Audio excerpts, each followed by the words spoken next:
Bike next year. Gonna do a bike review on my Haro 300.2. It's got animal blue pedals, a lot more grippier than the stocks.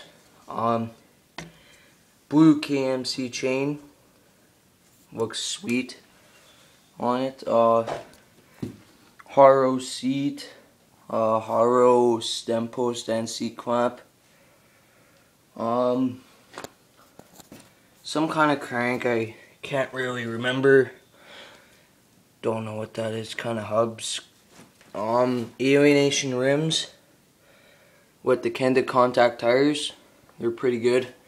Lots of people say they're crappy, but that's a total lie. They're awesome tires. It's been over 5 months with these tires. I got this bike in January and rode it in the winter.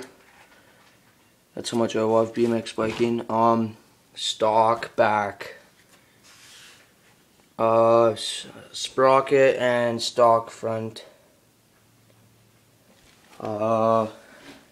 stock Haro handlebars with ODI grips, Tektro brakes, Haro forks,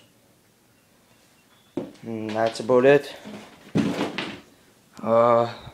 My Haro 300.2 2012. Bye.